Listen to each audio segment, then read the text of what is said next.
मेरा नाम राखी है। आज मैं आपको अपनी कहानी सुनाने वाली हूँ। मेरे पति राजेश ने अपनी ज़िंदगी में बहुत मेहनत की।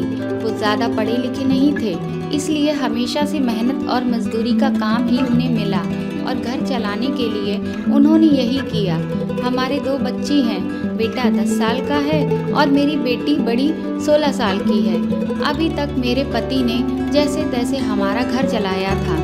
इस उम्र में भी आज भी हम वही हैं। अगर काम नहीं करेंगे तो खाने को नहीं मिलेगा, घर नहीं चल पाएगा, बेटा और बेटी की पढ़ाई पूरी नहीं हो सकेगी। मेरे पति की अब ऐसी स्थिति नहीं थी कि वो मेहनत और मजदूरी कर सके। उनसे अब यह काम नहीं होता था। अब हम क्या करेंगे? कैसे अपनी ज़िंदगी को आगे बढ़ाएं? कैसे कमाएं? मुझे और मेरे पति को यही चिंता खाए रहती थी। नौकरी नहीं है तो अब क्या? फिर मुझे एक दिन बैठे बैठे ये ख्याल आया कि क्यों ना हम एक छोटा सा ढाबा खोल लें। शहर के बाहर जहाँ से वाहन और गाड़ियाँ आती जाती हैं, वहाँ टीन का छोटा सा छपरा बनाकर चाय और खाने का एक छोटा ढाबा खोल सकते हैं। मैंने अपने पति से यह बात कही। उन्होंने कहा कि दुकान खोलने के लिए पैसे कहाँ से आएंगे? मैंने कहा टीन का छपरा लगाना है, बस उसके लिए पैसे लगेंगे। बाकी सारा खाना बनाने का सामान हम घर से ले जा सकते हैं। थोड़े पैसे मैंने अपने परिचित से मांग लिए ताकि हम अपना छोटा सा ढाबा शुरू कर सकें। मेरे पति के मन में अभी भी संकोच था। वो बार बार मना कर रहे थे, लेकिन मैंने कहा हम एक बार कोशिश करते हैं और ज़्यादा कुछ नहीं लगेगा। कुछ दिनों तक मनाने के बाद वो मान गए और हमने एक छोटा सा ढाबा शुरू कर दिया। पहले दिन मैं और मेरे पति वहाँ अपने ढाबे पर बैठे हुए थे, लेकिन कुछ खास लोग नहीं आए। ढाबा छोटा और ऊपर से सभी खाने वाले पहले ही अपने ढाबे फिक्स किए होते हैं कि उन्हें कहाँ रुकना है और कहाँ खाना है। हमारा पहला दिन निराशा भरा था। कुछ दिन ऐसे ही गए। कोई इक्का दुक्का लोग चाय पीने रुका करते थे, लेकिन इतने से नहीं होता था कि हम उससे अपना घर अच्छे से चला सकें। मेरे पति फिर से किसी काम की तलाश में लग गए। उन्हें एक काम मिल गया जहाँ पैसे कम थे लेकिन कम मजदूरी थी। उन्होंने वो कर लिया, लेकिन मैंने ढाबे पर जाना नहीं छोड़ा। अब मैं अपने बेटे और बेटी के साथ वहाँ जाने लगी। हमने हिम्मत नहीं हारी और धीरे धीरे कुछ लोग हमारे यहाँ आने लगे। 1 महीने में ग्राहक और भी ज़्यादा आने लगे। कोशिश करते करते अब हमारे यहाँ रुकने भी लगे थे। उन्हें घर जैसा खाना मिल रहा था, इसलिए हमारा छोटा सा ढाबा चल निकला। मेरे पति जितना कमाते उससे ज़्यादा अब ढाबे से कमाई होने लगी। देखते ही देखते हमने जो छोटा सा ढाबा खोला था उससे हमारी आर्थिक स्थिति में बहुत सुधार हो गया। जो कर्जा लिया था वो भी उतर गया। हमें एक नई उम्मीद मिल गई कि सब कुछ अच्छा चल रहा था। ढाबे को खोले 6 महीने हो गए थे। हमारे चेहरों पर रंगत आ गई थी, लेकिन फिर ऐसा कुछ हुआ जिसके बारे में मैंने सोचा भी नहीं था। एक दिन घर से जब हम लोग ढाबे के लिए जा रहे थे, तब मेरे पति अचानक कहते हैं कि ढाबा आज से बंद, कोई भी अब वहाँ नहीं जाएगा। यह कहते वक्त वो बड़े ही गुस्से में थे। ऐसा गुस्सा मैंने उनके चेहरे पर आज तक नहीं देखा। मैंने बोला, क्या हुआ? क्या बोल रहे हो? इतना अच्छा हमारा ढाबा चल रहा है, आपको क्या हो गया आज? वो बोले, मैंने कहा ना, कोई भी अब वहाँ नहीं जाएगा, न तू न तेरी बेटी। मैंने बोला, आप शांत हो जाइए, आपकी तबीयत ठीक नहीं है, आप आराम करें, हम लोग इस बारे में बाद में बात करते हैं। वो और ज़्यादा गुस्सा हो गए। कहा कि अब इस बारे में कोई भी बात नहीं होगी। मैं जितना कमाता हूँ उतने से घर चल जाएगा, तू अब वहाँ नहीं जाएगी। मेरे पति का ऐसा रूप मैंने पहले नहीं देखा था। उस दिन मैं ढाबे पर नहीं गई, लेकिन जब वो शाम को आए तो भी उनका मुंह उतरा हुआ था। मैंने सही समय देखकर उनसे बात की। पूछा, क्या हुआ? आप ऐसा क्यों बोल रहे हैं? वो बोले कि मेरा मुंह मत खुलवा, मैं सब जानता हूँ कि तू क्या कर रही है। मैं तेरे साथ इतने दिनों तक वहाँ रहा, तब वहाँ कोई नहीं आता था और मेरे जाते ही ढाबा चलने लगा। आखिर ऐसा भी क्या हो गया?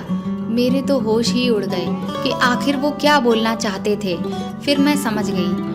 ऐसी बात वो भी शादी के इतने दिनों के बाद उनके मुंह से सुनकर मुझे यकीन ही नहीं हो रहा था कि यह मेरे पति हैं। मैं एकदम से खामोश हो गई। रात को मेरे आंसू रुक ही नहीं रहे थे। मेरे मुंह पर अब ढाबे का नाम भी नहीं आया। इस तरह की बातें सुनने के बाद मेरा अब कुछ भी करने का मन ही नहीं किया और उस दिन से मैं खामोश हो गई। अब कुछ करने को या कहने को बचा भी नहीं था। मैंने सोचा था कि उनको कोई सफाई नहीं दूंगी मैं, वो अपना काम करते रहे, लेकिन उनकी कमाई कम थी और उससे अच्छे से गुजारा नहीं हो पाता था। कुछ ही दिनों में जो पैसा जमा किया था वो भी खत्म हो गया। करीब 3 महीने बाद ही उनकी तबीयत खराब हो गई और वो बिस्तर पर आ गए। काम नहीं कर पा रहे थे वो। मैं जैसे तैसे उन्हें संभाल रही थी। घर में जब पैसा खत्म होने लगा तो कर्जा लेने की नौबत फिर से आ गई थी। मैं चाहती थी कि कहीं किसी के घर जाकर खाना बनाने या बर्तन धोने का काम करने लगूं, लेकिन उनकी तबीयत इतनी खराब थी और मैं नहीं चाहती थी कि मेरी किसी भी बात के कारण वो फिर उसी तरह की बातें मुझसे करें। एक दिन जब वो बिस्तर पर थे, मैं उनके लिए खाना बना रही थी, तब उन्होंने मुझे बुलाया। बोले, मैं जानता हूँ उस दिन की बात तुम्हें बहुत परेशान कर रही है और तुम्हें लग भी रहा होगा कि मैं तुमसे ऐसे कैसे बोल सकता हूँ, लेकिन वो शब्द और वो बातें मेरी नहीं थीं। मेरे कानों में ऐसी बातें डाली गई थीं, अपनी रिश्तेदारी में ऐसी बातें हो रही थीं। मैंने अपने बीवी और बेटी को अकेले वहाँ छोड़ दिया। उन्हें देख लोग रुकते हैं जिससे कमाई हो रही है। इस तरह की बातें मैं बर्दाश्त नहीं कर सकता। हम लोग 2 रोटी कम खा लेंगे, लेकिन यह सब नहीं सुनना था। समाज और यहाँ के लोग, खासकर हमारे जो परिचित हैं और जो रिश्तेदार हैं, आपको आगे बढ़ता देखकर बहुत कुछ कहने लगते हैं, लेकिन लोग इस हद तक गिरे हुए हैं, मुझे इसका पता नहीं था। और मेरे पति भी उनकी बातों में आ गए। उस समय मैं होती उनकी जगह तो शायद मैं भी यही करती। मुझे भी उतना ही बुरा लगता और मैं वही फैसला लेती जो उन्होंने लिया। मैंने उनसे कहा कि कहाँ हैं वो शुभचिंतक जो अब आपकी मदद करने नहीं आएंगे। जाइए, आप उनसे पूछ लीजिए। हमारे घर में खाने को आज नहीं है और आपकी तबीयत भी कितनी खराब है। अब आप ही बताएं, कौन आया है आज हमारी मदद करने के लिए? दुनिया किसी को भी खुश नहीं देख सकती है और अगर कोई व्यक्ति मेहनत करके आगे बढ़ता है तो वह सारे प्रयास करके उसे पीछे धकेलने की कोशिश करती है। और आप भी उनकी बातों में आ गए। वो लोग सफल हो गए और जो वो चाहते थे आज वही हो गया है। सबको बातें बनानी आती हैं। अब अगर हम लोग भूख से मर भी जाएंगे ना, तो भी उन्हें कुछ और बातें मिल जाएंगी। वो लोग कुछ समय तक फिर से बोलते ही रहेंगे।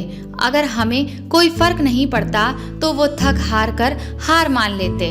वो पीठ पीछे ही इस तरह की बकवास कर सकते हैं, सामने आने की तो उनमें हिम्मत भी नहीं है। उस दिन मेरे पति की आंखें खुल गईं। उन्होंने कहा कि हाँ, तुम सच बोल रही हो, मैं ही पागल था। उन लोगों से ज्यादा कसूरवार तो मैं हूँ। मुझे अपने बीवी बच्चों पर ही भरोसा नहीं था। उन्होंने 4 बातें इधर उधर कहीं और मैं भी उनकी बातों में आ गया। इतने सालों का मेरा रिश्ता, क्या मैं अपनी पत्नी को इतना भी नहीं जान पाया? और अपने बच्चों पर मेरा इतना भी विश्वास नहीं था। उनसे बात करने की बजाय मैंने जो हमारे रिश्तेदार हैं उनकी बातों पर विश्वास किया और अपने ही पैरों पर खुद ही मैंने कुल्हाड़ी मार ली। लोगों को सफाई देने और उनके आगे अच्छा बनने में अपना नुकसान करा लिया है आज मैंने। जब हम गलत नहीं हैं तो हमें सफाई क्यों देना, क्यों डरना? मुझे माफ कर दो। हमें नहीं, उन्हें बदलना होगा और वो अपनी सोच अगर नहीं बदलते हैं तो हमें क्या, हमें अपने कर्म करते रहना चाहिए। मेरे पति बोले, क्या अब हम फिर से कुछ कर सकते हैं? मैंने कहा, जीवन में नई शुरुआत के लिए कभी भी देर नहीं होती है। हम अब भी बहुत कुछ कर सकते हैं। मेरे पति बोले, मैं भी अब तुम्हारा साथ दूंगा अगर तुम चाहो तो। मैंने हाँ कहा और हमने फिर से एक बार कोशिश की। शुरुआत में हमें थोड़ी मुश्किलें हुई, लेकिन धीरे धीरे गाड़ी फिर पटरी पर आने लगी। दोस्तों, अक्सर हम दूसरों की बातों में आकर अपना ही नुकसान करा लेते हैं। जबकि हकीकत आज की ये है कि आप चाहे कुछ भी कर लें, कोई आपसे पूरी तरह से खुश नहीं रह सकता है।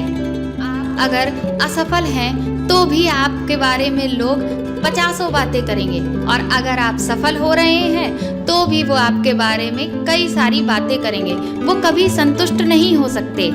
तो बेहतर यही है कि हम दूसरों की बातों में ना आएं और अपनी सफलता के लिए लगातार प्रयास करते रहें। आपको यह कहानी कैसी लगी हमें कमेंट करके ज़रूर बताएं, और इस कहानी को ज़्यादा से ज़्यादा शेयर करें और लाइक करें। और अगर आप मेरे चैनल पर नए हैं तो इसे सब्सक्राइब करके बेल आइकन को ज़रूर दबा दें। Thank you.